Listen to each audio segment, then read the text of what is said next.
Everyone is looking at the US stock market right now and asking, where is the crash? Or where is the moonshot?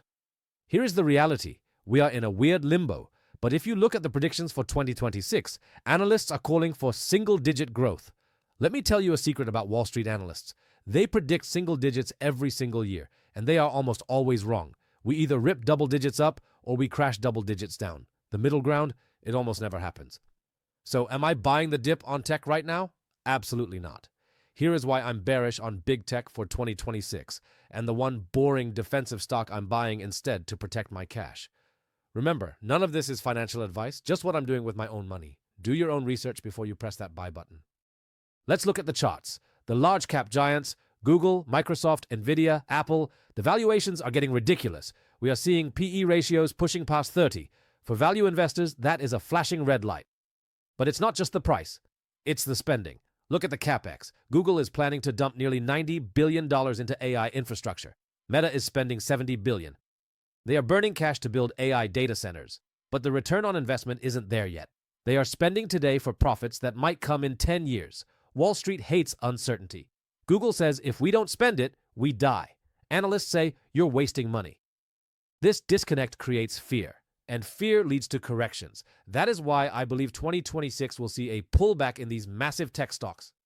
So if I'm not buying NVIDIA or Google, what am I doing? Am I sitting on cash? No. Cash gets eaten by inflation.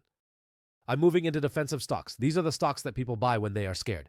They don't double overnight, but they don't crash when the market panics. Specifically, I just bought Walmart. I know what you're thinking. Walmart? That's boring.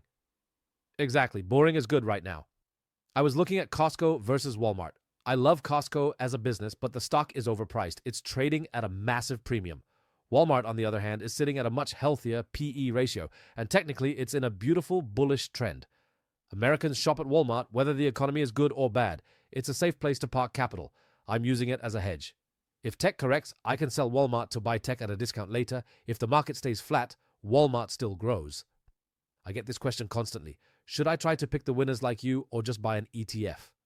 If you are just starting out or if you don't have time to read balance sheets, do not be a hero. When you try to pick individual stocks, you are fighting against algorithms and hedge funds. If you pick the wrong horse, you lose 50%. If you buy the haystack, the S&P 500, or the NASDAQ 100, you will win in the long run. My strategy with Walmart is for active traders. For everyone else, keep dollar cost averaging into the index. Let the compound interest do the heavy lifting. One last thing. This market is splitting investors right down the middle. Half of you probably think I'm crazy for pausing on tech, and the other half are ready to play defense. I want to know your play. Are you still buying NVIDIA at these prices, or are you rotating into safety like me? Drop a comment below with Team Tech or Team Defense and tell me why. I'll be reading the comments to see who makes the best case. And if you want to know exactly when I decide the correction is over and it's time to jump back into the NASDAQ, make sure you subscribe and hit the bell. You don't want to miss that re-entry alert. Guys, thanks for watching. Trade safe, and I'll see you in the next one.